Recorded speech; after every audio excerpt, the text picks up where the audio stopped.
Hello, welcome to today's Planter Session webinar, Unlocking the Migrant Mindset, brought to you by Geneva Push.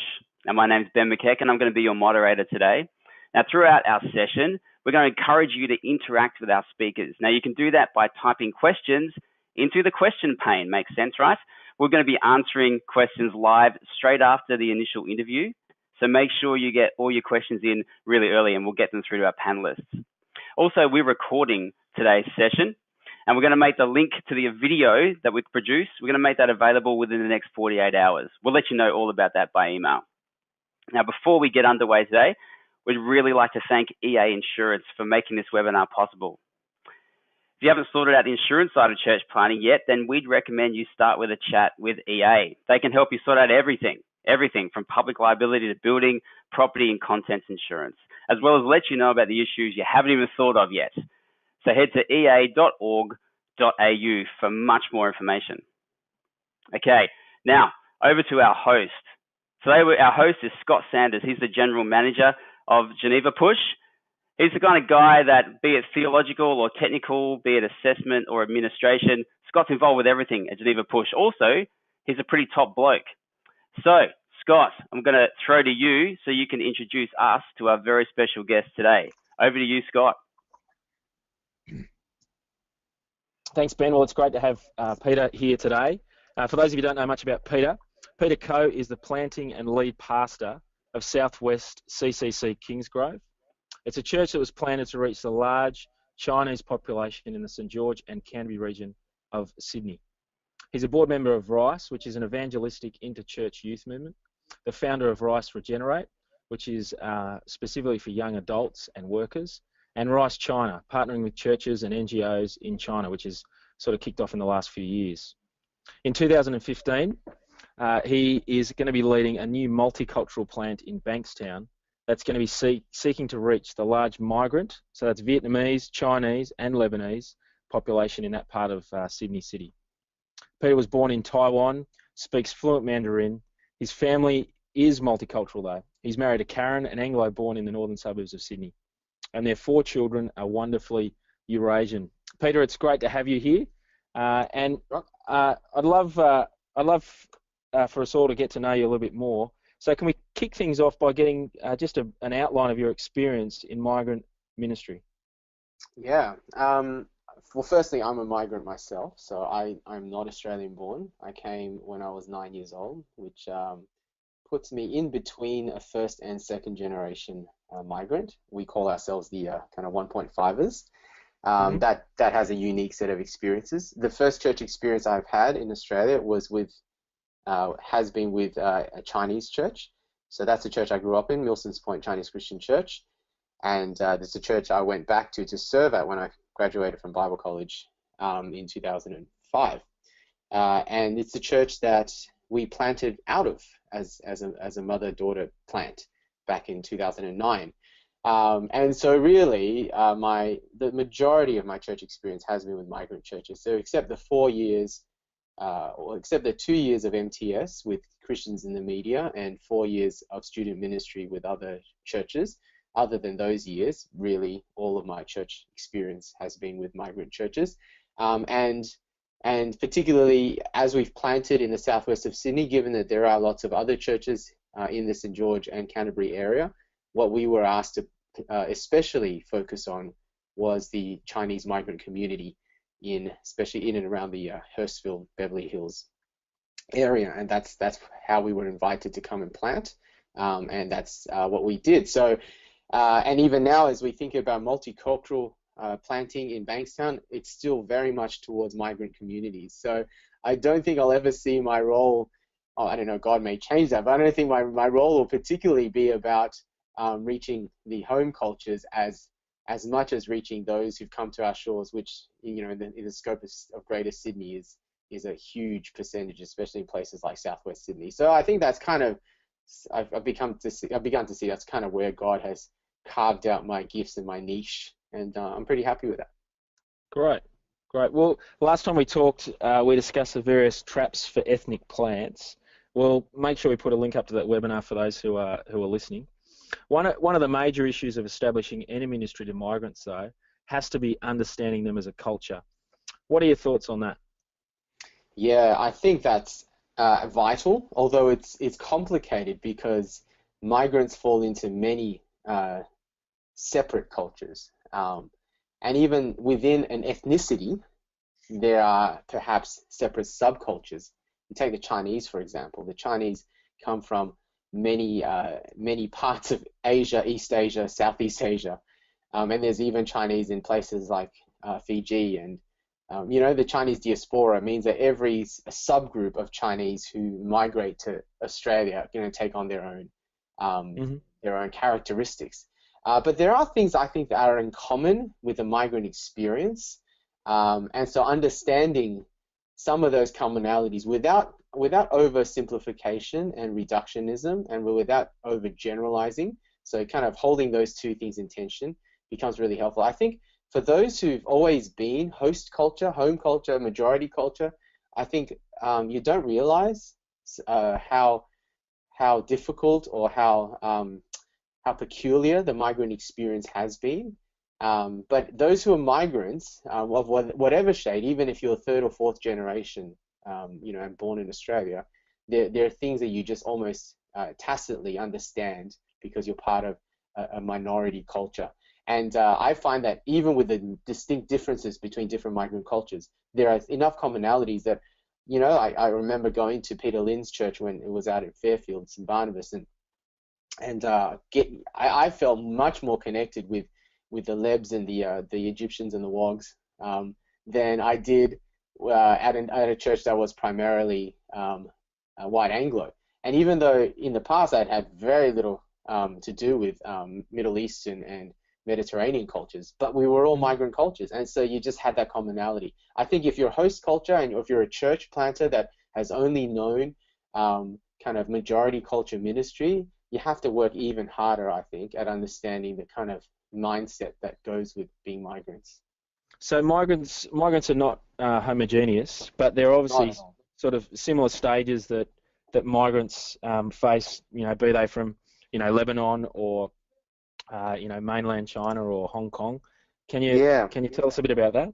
Yeah, absolutely. So I've been reading a book written by an Islamic scholar on Islam in modern Australia, and he talks about 5 stages of a migrant community and he used the Muslim community in Australia, but he talks about firstly the survival phase, and that's when they come and the migrant community just needs to work out how to get by day because they have no language, and especially if they've come in past decades where there's no language support, no public help. And that's where the breakdown of multicultural policy in Australia has been in the 70s and 80s. There hasn't been enough cultural support for migrants. So that's why they end up all going to one suburb, because there's people there that can at least help them survive. There are shops there where the shop owners speak their language. And so the kind of ghetto that's created in certain parts of Sydney have come from the survival mindset. Now, some of those survival kind of migrant groups, they may not have come thinking, okay, I'm going to make Australia home forever. So some of them have come in the past, hoping to go back to home country or earn enough money to send back to home country. They've not necessarily called Australia home, but they're just trying to survive. The second stage they talk about is the settlement phase. The settlement phase is when they begin to realize, actually, Australia is probably better than going back home, especially if you escape war-torn Lebanon. And some of them have gone back to Lebanon and thought, no, actually, I want to, Australia's still a better future, even though it's no longer civil war. And that's certainly the case with places like China as well. They, a lot of them now, like, I haven't just survived, I want to stay. And if I can stay and raise a family here and get a PR, that's what I want to do. So they start thinking a little bit differently. They start thinking about the next generation. And often what happens there is all the sacrifices they make are geared towards the next generation. That kind of really affects their DNA, which we'll look at in a moment. So that's a settlement phase. They begin to think, okay, I can, I want to call Australia home, but it's difficult. They don't feel a part of Australia, but they think this is the better option. And then the third phase is relationship building, when the migrant community begins to think, okay, or begins to actually build relationships, positive relationships with the surrounding community. They maybe get out of their ghettos a little bit, and that's particularly going to happen with their children. their children and the second generation, some of whom were born in Australia, will begin to build positive relationships, will begin to maybe see themselves as, okay, we're not like mum and dad, and though we don't quite fit in with our Anglo friends just yet, we want to build relationships with them. We want to be able to succeed here as well, and we have a place in Australian society. So they get to that phase, and according to this Muslim scholar, that for the Muslim community, that really only started happening in kind of the turn of the century. So between the end of the 20th and the beginning of the 21st century, it's that recent for the Muslim community. The fourth phase is really what they call kind of independent identity phase, where you begin to have the community galvanizes itself so that there is such a thing as Australian Chinese or Australian Muslims, you know what I mean? And they actually have a voice, they actually are represented. There might be some of them who actually, are local councillors. In fact, a lot of these suburbs in Greater Sydney have ethnic councillors and mayors, and that's a really great thing. And so there's associations that gather them together, give them a voice. There is such a thing as an Australian Muslim, and that identity phase, according to this Islamic scholar, again, he thinks that's only happened since 2010. Well, that's beginning to happen, and you also start producing your own people. So you have Australian Chinese scientists and people who are actually contributing to the wider Australian cause.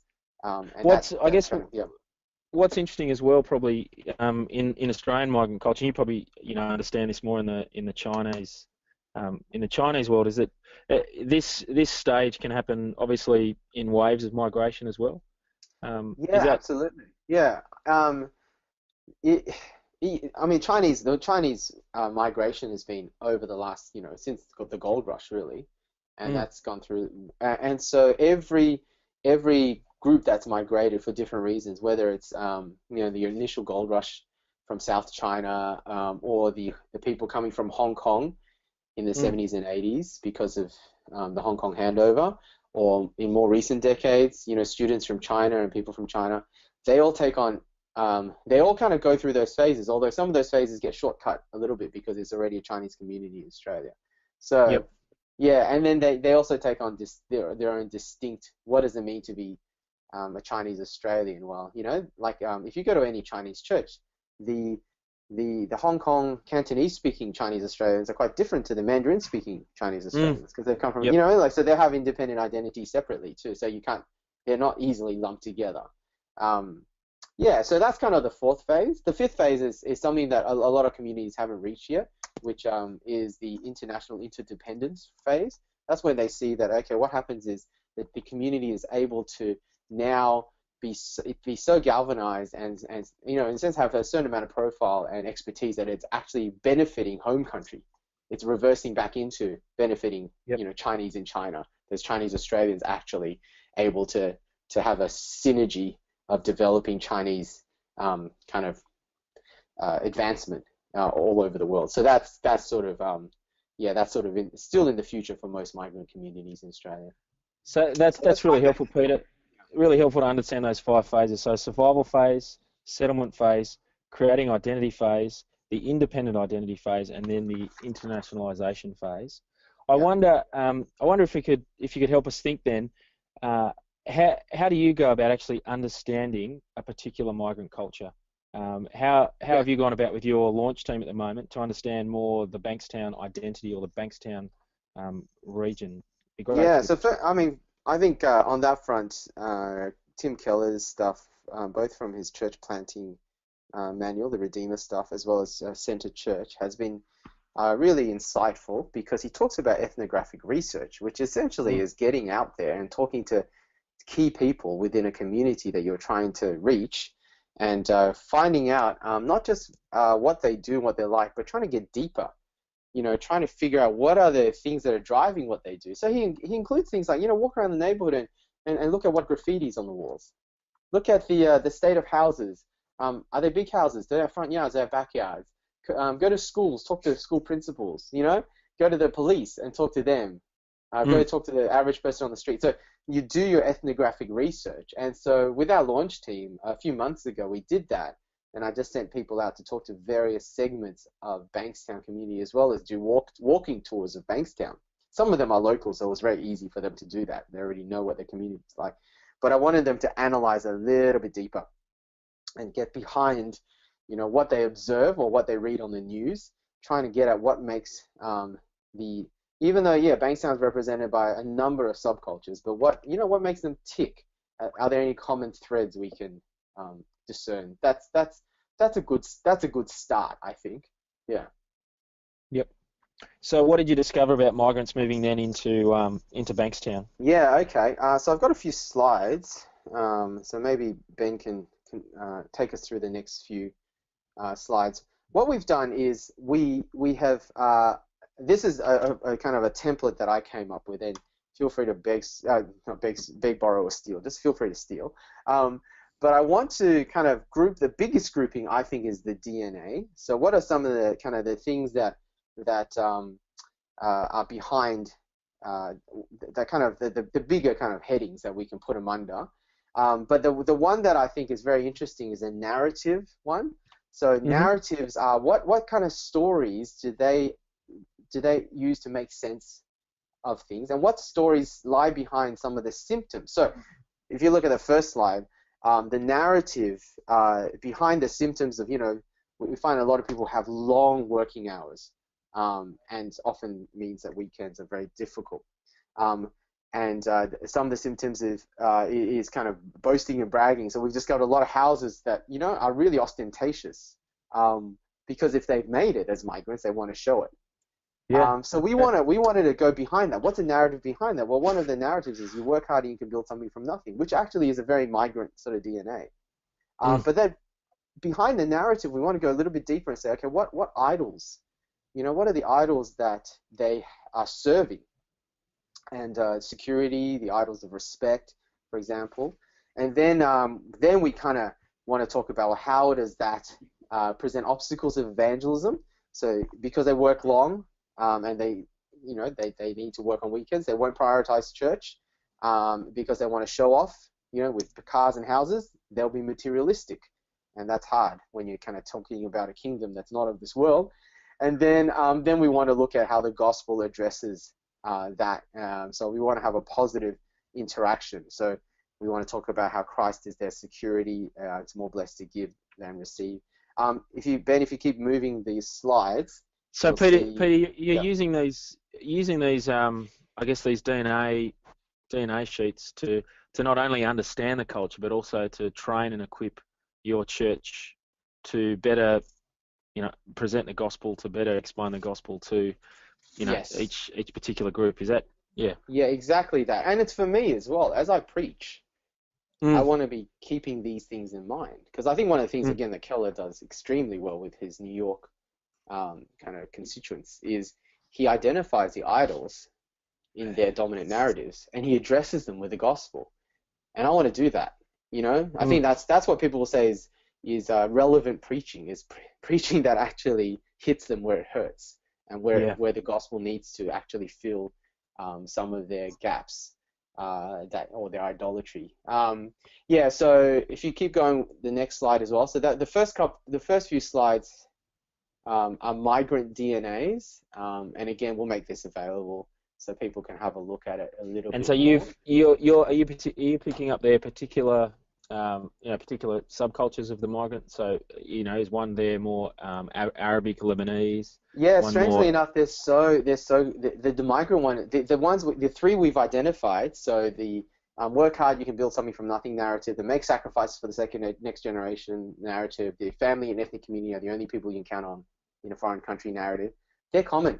They're amongst Bankstown. It's the Vietnamese display it, the Lebanese display it, and I would expect most of those subcultures display it.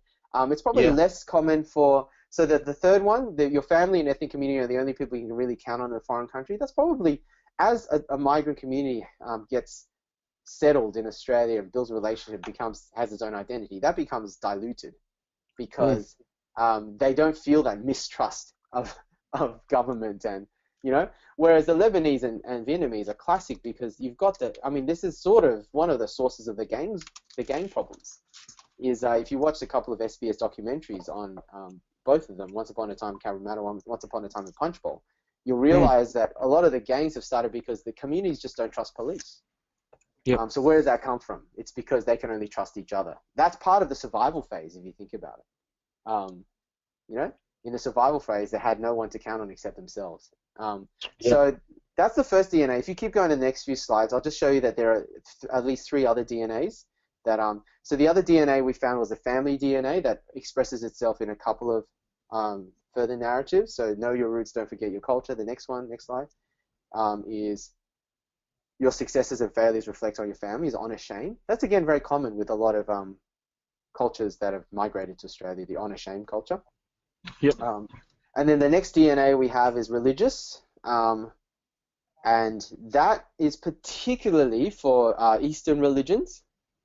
But I think in its very crass forms, kind of any popular religion will do that. So your devout, informed Muslim would not say that this is why they serve Allah. Do you know what I mean? It's not the lucky charms view of Allah. That's a really crass presentation. But again, nominal Muslims are like nominal Christians, and that's essentially the kind of view you have of God. So yeah, that's worth thinking about, the religious DNA, which is very strong in those cultures. It's actually easy to have a conversation about religion in Bankstown because most people are religious. You have very few atheists.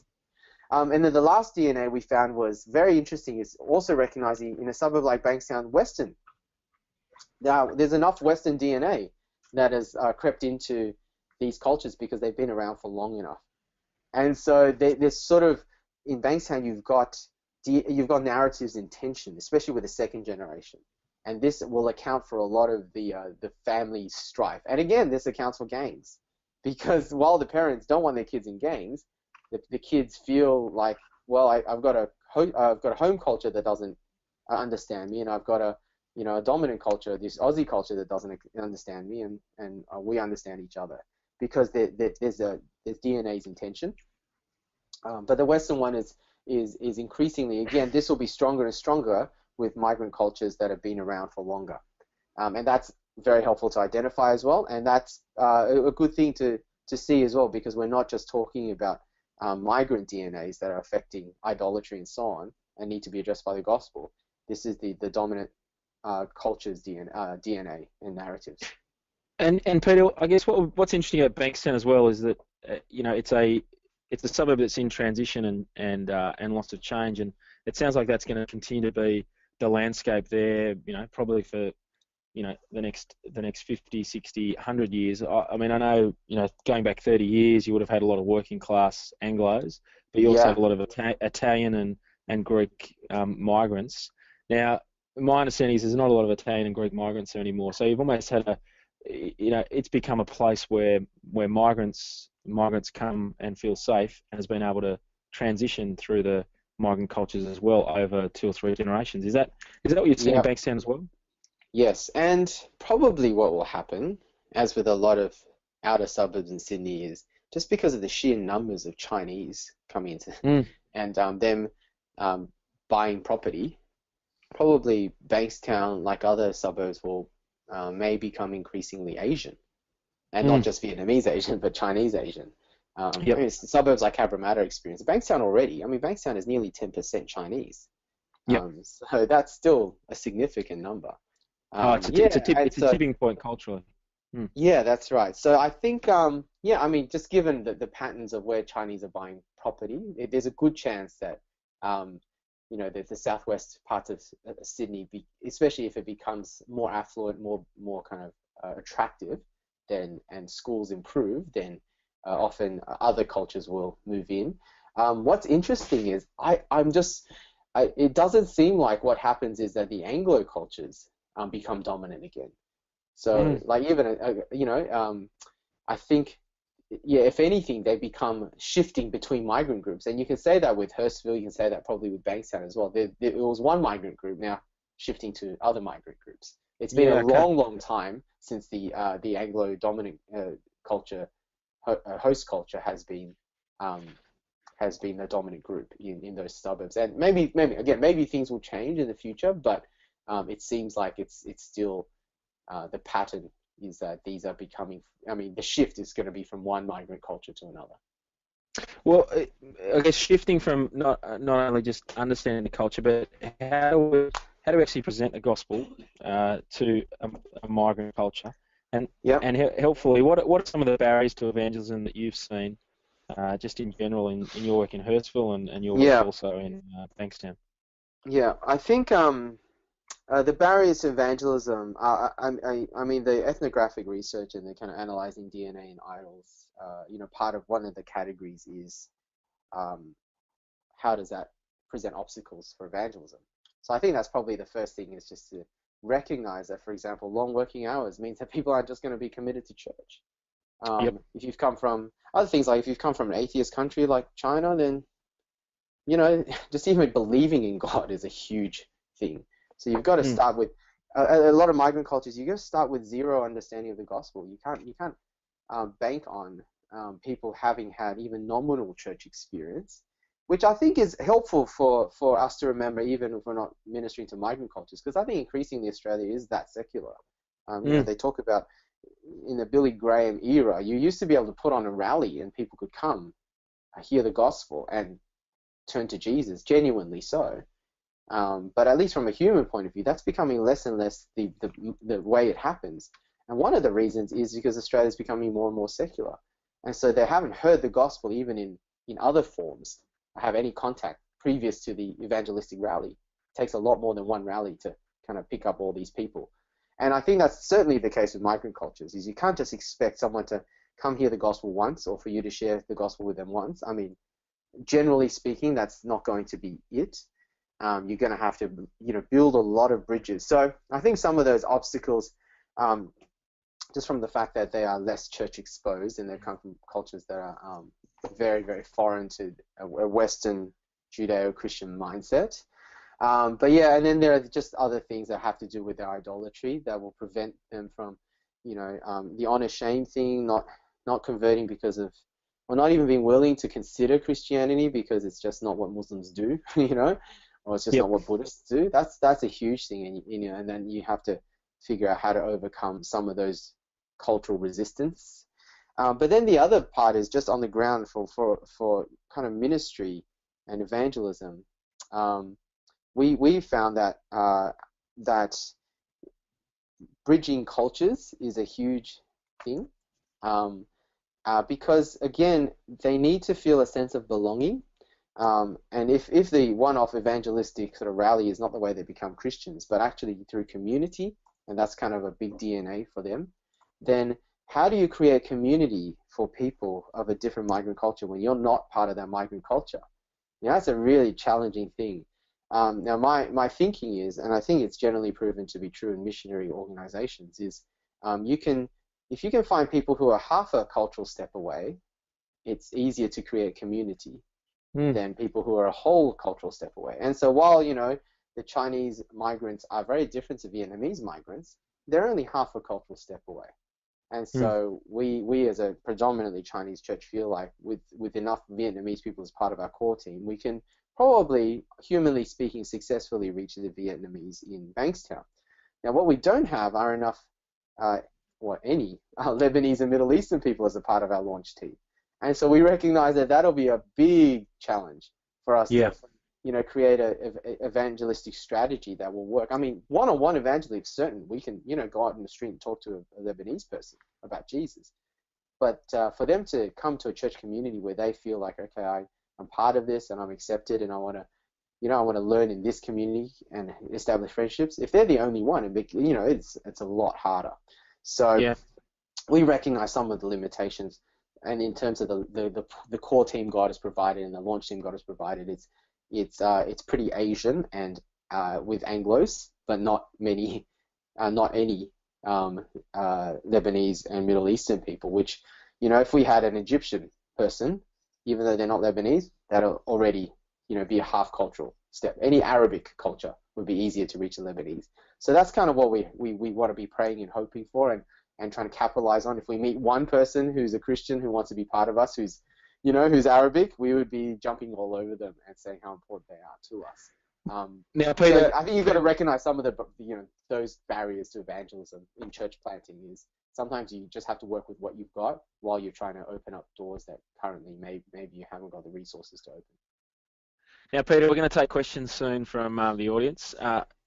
Just want to have one final question before we hear from some of our listeners. I guess the expectation that's often out there about migrant churches is that evangelism happens fast, so someone does come along to a church and then they make a response, and there's greater community in migrant culture, so that evangelism relationally is a lot easier to do.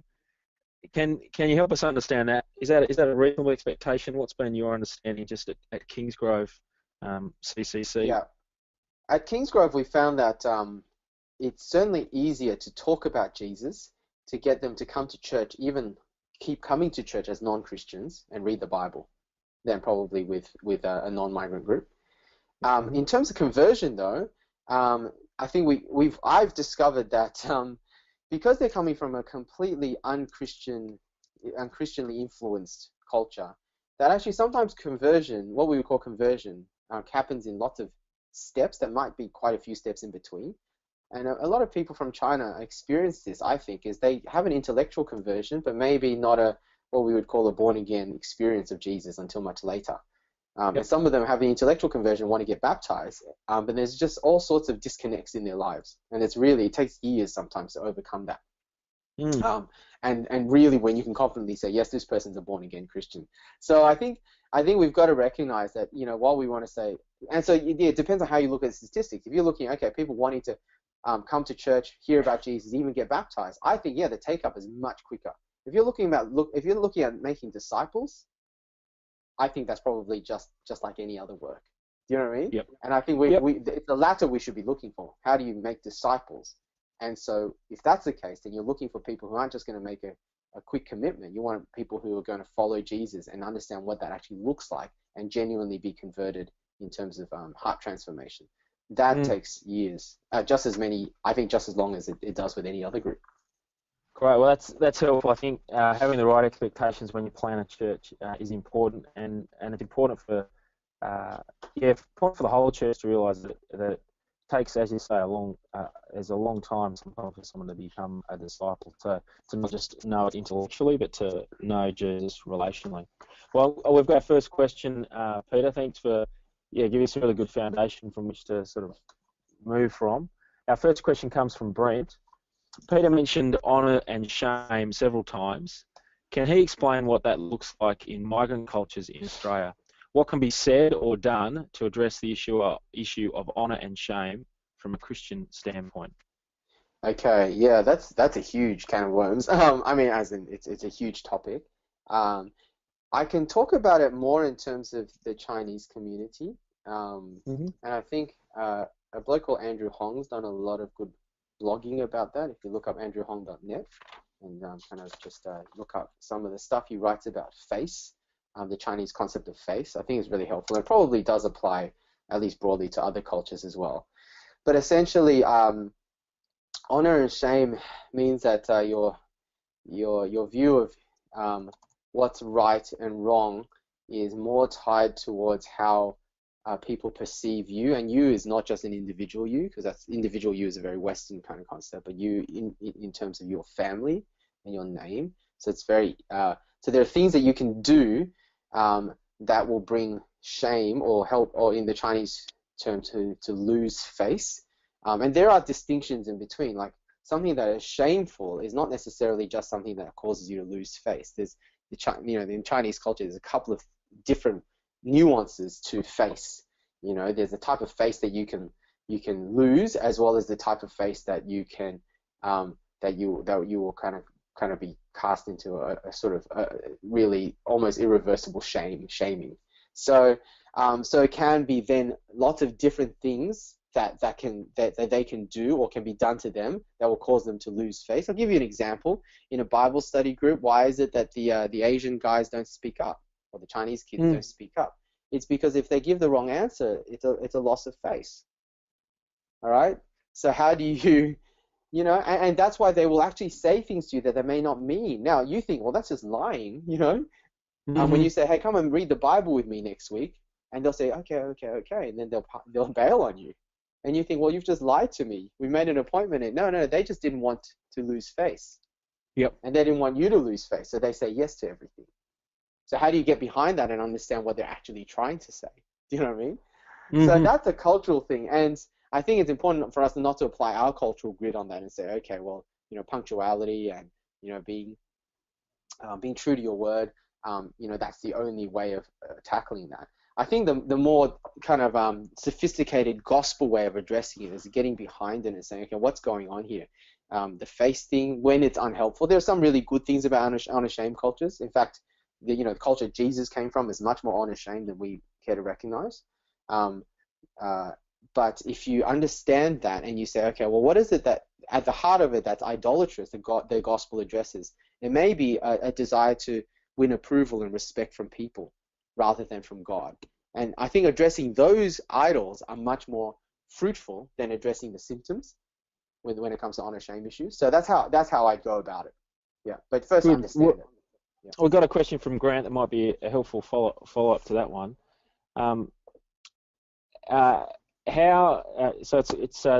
Does it come down to finding the right facet of the gospel? So thinking into that situation, how do you then, which aspect of the gospel story, the gospel message, the gospel truth do you actually, bring to bear on someone who is worried about shame in a Bible study group or in a growth group? Absolutely. I think that is exactly the way to do it. Is what aspect of the gospel, and in the kind of the ethnographic analysis I did, it's that last category. How does the gospel address the idolatry? Because the gospel addresses different idolatries in different ways. If I'm a constant people pleaser, then the gospel helps me understand that I'm justified by faith in Christ alone, and God is pleased with me on account of Jesus' righteousness, and that's my security. And that frees me from being enslaved to other people's opinions of me. If my idolatry is materialism, and pleasure, then I understand the gospel is what Jesus provides is far greater in terms of reward and pleasure. So there's different facets of the gospel, and I think that's at that level is the way that we can engage, I think, most fruitfully long term with any of these issues. Yeah. Okay, we've got a question from Peter. It's kind of out of your ethnic mindset. Can you comment upon the South African mindset of I turn up to church, therefore I'm a Christian? What can be done amongst migrants to respond to this outlook? So in some ways, I think that's probably the question. From your perspective, would be some of the Asian cultures that are already Christianized who come to Australia and then say, I come to church, therefore I'm a Christian. How have you seen that in your experience, and then maybe how can you apply it to a South African for whom church and being an attender of church is so important? Yeah, look, I can't comment on the South African thing, but I can certainly find commonalities with especially Chinese church culture. Where I think one of the struggles we have with our Chinese congregation is people value their Sunday worship. And that's about it. So they can have a very compartmentalized view of their life. They may not even be Christian, but it's that religious DNA. You go to church, you go to temple, you go to mosque, and that's your kind of your credit. So I think the first thing to address is whether people are actually converted, and the only way you're going to get around that is to preach. Keller talks about you preach to the religious and the irreligious. So you need to preach to the religious, don't you? So you need to say, okay, coming to church does not make one a Christian, and talk about what the gospel does to religion. But then you have genuine believers who actually just compartmentalize their lives, and so it just becomes, I think, then it becomes an issue of discipleship, where we need to make sure that we're not content with that. And, in our preaching and teaching, we want to, as gently and lovingly as possible, say, well, there is more to our theology of church and community life than just coming on a Sunday. There's even more to our theology of worship than that. So you need to teach about that. But at the end of the day, it is discipleship. It's how to get them interacting with the church community, the church body, whereby they are mentored and discipled so that they see that this is not the norm. This shouldn't be the norm. Can someone walk them through discipleship in such a way that they see that church is much more than and there's no easy way of getting around that. In fact, just the pulpit ministry alone generally won't do that. It takes a heck of a lot of good people work, is what we call, one-on-one, small group, discipleship, mentoring, blokes meeting up for breakfast. So find opportunities to teach the Bible in a more personal setting. That's the only way I think you're going to change the culture of that group. Yeah. Yep. Thinking about ethnic churches, then we've got another question. What are the pitfalls and potential and the potential that these churches have in Australia today? So the pitfalls and the potential that ethnic churches have in Australia today. Pitfalls, I think, probably go to my first webinar, because you will find that one of the big pitfalls that almost every ethnic church falls into is how to reach the second generation, or how to keep the second generation, actually, because they haven't adequately thought about the future. The potential is that, like we can talk until the cows come home about the importance of, which I really do believe, that the kingdom of God should reflect all nations. And we always want to aim for those ideals. But the reality is ethnic churches will continue to spring up and continue to exist. And some of them will continue to thrive, and some of them will continue to thrive better than the heterogeneous churches. So it doesn't mean that we don't, push towards heterogeneity or some sort of partnership outside of ethnic groups. I think we've just got to recognize, given the pattern of migration in Australia, given our history, our multiculturalism, this is the future. The present is still the future. You're going to have ethnic churches constantly growing up. But understanding that some of the pitfalls they will face internally, because maybe they're very geared towards first generation ministry and haven't thought about the next generation. I think it pushes us towards how to. I mean, this is why I want to be involved in Geneva, and I want Rice to have a face outside of the Chinese churches. It's because I do think that this is where partnerships and broader associations can actually help the ethnic churches. Someone from my kind of camp, growing up in Chinese churches, I'm already seeing that I'm able to help Vietnamese churches just purely by talking to their leadership, because the Vietnamese church is just the Chinese church 30 years ago. It's the same experience, the same problems they're having, and they shouldn't have to repeat the same errors. Do you know what I mean? And so that kind of sharing of information, a lot of ethnic churches kind of exist in their own bubbles, but actually they ought to break out of their bubbles and see that other people have been through what they've been through, and there's great theological as well as practical gains in wider association. So if you're a denomination, it's a lot easier, because you might have within, say, the Anglican denomination, ethnic congregations as well as, there's a bit of sharing of information happening. But a lot of ethnic churches are independent or belong to smaller denominations. So how can we, and maybe like a network of networks like Geneva, actually help grow the communication lines? I think that'll be good for the kingdom and ethnic churches, and as well as non-ethnic churches for years to come. So given that you've wrestled with this question of the second generation church, Joseph asked the question, what's the mandate for the second generation migrant Christian? Many stay on with their mother church, but should they move out and do church with a wider multi-ethnic community? I think it's, I don't know if there's a mandate. I think it's, you've also got to recognize there are different second generation Christians. So we want to say all second generation Australian-born Chinese or Vietnamese are the same. They're not, actually. A lot of it now depends on where you've grown up. Like there are certain segments, there are certain places in Sydney where an Australian-born Chinese is probably closer to the overseas-born Chinese than he or she is with the Aussies. Whereas when I grew up, all the ABCs were basically Aussies with who looked different. You know what I mean? Because they watched cricket and rugby. Now, a lot of ABCs nowadays, if you grow up in very Asian suburbs like Hurstville, they speak Chinese pretty well, even though they're Australian-born, and they have much more in common with it. So you can't generalize.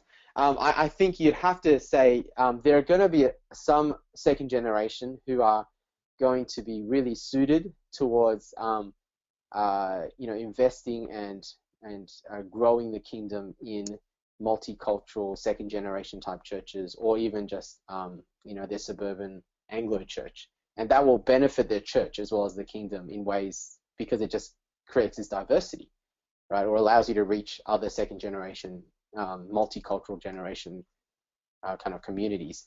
Other second generation, actually, there's some of them where I think, they'd be great to continue to serve in an ethnic church, because they might speak both languages. I mean, surely their English is better, but they can actually be some of that bridging culture. They can, I think some of the best senior ministers for ethnic churches in the future ought to be, 1.5 generation or second generation people, because they have the links. Some of the partnerships I'm talking about, they're able to build them with Anglo churches, with KCC, with Geneva Push, in a way that the senior ministers who've migrated as adults won't be able to. And so they actually can sustain, I think, long-term ethnic ministries and ethnic churches that will, I think, be much more heterogeneous in its outlook than if you just left those churches and just all went to Anglo churches. So I think ethnic churches, Anglo churches will continue to exist side by side and hopefully in partnership. And I think the second generation kind of are that bridge, and we need to think about which kind of people are best to serve for the kingdom's sake in each church, because I think churches can benefit from them in different ways. Yeah, I've got a great question from Sarah, and I think she's reflecting on the DNA slides and some of the barriers to evangelism. So she asks, the DNA slides that you showed earlier are helpful, but how can we use them in relation to migrant cultures and not just stereotype people? So it'd be great, Peter, to hear how do you actually use that DNA, that profile, to equip your people when, the reality is, I reckon, majority of people in our church don't really feel confident to present the gospel, to share the gospel with someone that they don't know. So how do you use that tool to equip your church to not just stereotype people, but, as you say, understand the deeper issues that are behind they're wrestling with the gospel? Yeah, I think there's a couple of things. And one is I am hoping that the profile, the DNA stuff, the narrative stuff, the idol stuff is that deeper analysis. I mean, that has come out of actual research, people talking to people. So I don't want it to be these are stereotypes. We haven't come up with that profile prior to doing the research. We've come up with it kind of as an inductive sort of method. So I kind of want to say that is the deeper level. But having said that, though, not everyone's going to take that and be able to use that. And especially because the majority of the people, in your church that you're trying to mobilize to evangelism, just need to learn how to listen and share the gospel in a personal way, which primarily for a lot of people is inviting their friends to church, and or if they're able to, share their testimony, and if they're able to, again, you're smaller group of people every time, you're going to be able to share, say, through the gospel outline of some sort. Do you know what I mean? Like, we just recognize in a congregation of Christians, there's a lot of people who don't have kind of those kind of gifts of evangelism, and the most effective way they can reach is just by listening, making friendships, and inviting. And the inviting part is a huge and important part of church growth. In which case, then the onus is on, I think, the leadership and those who are involved in, say, teaching and preaching and meeting up with non-Christians and doing the kind of the frontline evangelism. They need to incorporate some of this DNA thinking in the way they share the gospel personally and publicly. I think at that level, it can be very, very helpful for them. Again, not for them to think, okay, now I've met a Lebanese person and and therefore I put him in a category. This is his idolatry. But once you understand some of these things, it becomes a way to, I guess, assist you as you get to talk to them. And obviously, they're going to be individuals and different. But you'll be able to say, oh, okay, I'm sensing that there's something in what they said that kind of is tapping into one of the things that I've kind of read a little bit about or thought a little bit about. Actually, you have a go at it. You kind of scratch where the idol's itches, and maybe you'll hit something. You know what I mean? So I think that kind of information is helpful as a sort of preparation, but it's not certainly not a sort of grid that we have to put everyone in. That doesn't work like that. And again, it's not something that probably your average church-going Christian will be able to very easily incorporate and apply. But certainly it can be very helpful for, I think, the church planter and the planting core leadership group to at least be aware of. Great. Well, we're running out of time, so I've got one more question for you, Peter, and I'd really like you to sort of wrap up and get your thoughts on the future of ministry in Australia in relation to migrants and the great migration that's continuing to take place and will take place over the next 20 to 30 years in Australia. If you could make a few final points. What do you think the future looks like? And maybe I can get a plug in there about Multiply 14 down in Melbourne on the 26th or 28th of November. We're going to be tackling this question with, with three ministry leaders who are involved in in migrant work in different facets. So Dan King, who's involved in university work down in Melbourne, Bruce Hall, who was involved at St Paul's Carlingford and saw the planting of 15 churches, and a number of those were migrant specific. And finally, Archie Poulos, who planted an ethnic church trying to reach Greek migrants, which really is targeted, not only Greeks but Italians and Egyptians and Arabs as well. So, really succinctly, what do you think the future of migrant ministry in Australia is? I think if you look at the 5 stages I talked about in migrants, survival, settlement, relationship building, identity, and international interdependence. I think it's 4 and 5. You can actually apply that to ethnic migrant churches or migrant communities. Migrant Christians. I think 4 and 5 are the future. We need. They will begin to develop their own. And like Chinese churches already have their. I mean, Rice is Chinese churches predominantly, and 3,000 youth get together to hear the gospel every year. So that's stage 4, independent identity. But I think stage 5 is really important. That the future and the prospect of good migrant ministry in Australia means that these guys can actually influence the countries they're from. And certainly China and the Middle East need some good people. You know what I mean? And that's my hope, is that Chinese Christians in Australia will be able to go and serve and help and grow and supplement the growth of Christianity in China and in other parts of Asia, as well as, down the track. I think Middle Eastern ministry is not as strong as Chinese ministry, obviously, at this point in Australia. But if, in the plan of God, I'm hoping that they'll go back and spread the gospel in the most needy 1040 window kind of countries, because they're the best people to do it. I think that's the future, and I think that's why it's worth still investing in partnerships to help migrant churches grow and thrive, because I think the future is international interdependence. Great stuff. And come to Multiply, because I think it'll be a great conference. Thanks, Peter. Great stuff. The future is really looking back to the Great Commission. Jesus saying, "Make disciples of all the nations." The future is, is what Jesus said 2,000 years ago.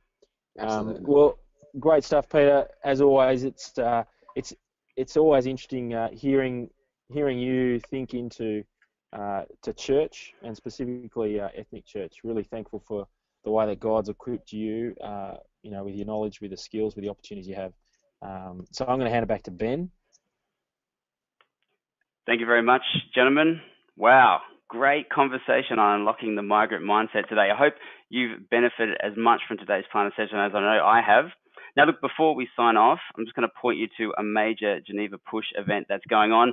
Well, actually, you already know what it is, because Scott's let the cat out of the bag and just mentioned Multiply 14 is coming up, and also a couple of webinar events that are happening during Multiply 14. Now, that's the annual Multiply conference that's happening between the 26th and the 28th of November in Melbourne. There's going to be plenty of stuff happening at Multiply, like great teaching, masterclasses, practical sessions, all that sort of stuff. There's also 2 webinar events that are happening during Multiply 14. One of them is Andrew Hurd talking about worldview preaching. That's happening on Wednesday, the 26th of November at 7 p.m. And then, as Scott and Peter were just talking about, there's another webinar event on reaching multicultural Australia that Bruce Hall, Dan King, and Archie Poulos will be involved in. That's happening on Thursday, the 27th of November at 7 p.m. Put those dates in your diary now, 26th and 27th of November, the Multiply 14 webinars. For all information, go to multiply14.com or hit the Geneva Push website. Thanks again, everyone, for joining us today. You're going to be receiving an email that's going to alert you to the on-demand status of today's event. So then you can review any of the material that we've talked about today. You might have missed some, or just because it was so good the first time around, you want to relive it again and again and again to go on with a great discussion about unlocking the migrant mindset. Thanks again also to everyone over at EA Insurance. They're putting their support behind the planner sessions. EA helps out hundreds of Christian and community not-for-profits with their insurance needs. So, as I said at the start, I'm saying it again, if you have any insurance questions for your church plant, Geneva highly recommends you get in contact with ea.org.au. Get in contact with EA, go to the website, ea.org.au. Now, on behalf of our guest, Peter Coe, and host Scott Sanders, as well as the entire team at Geneva Push, thank you so much for joining us and being part of the planner sessions. My name is Ben McKecken. We hope you have a fantastic day.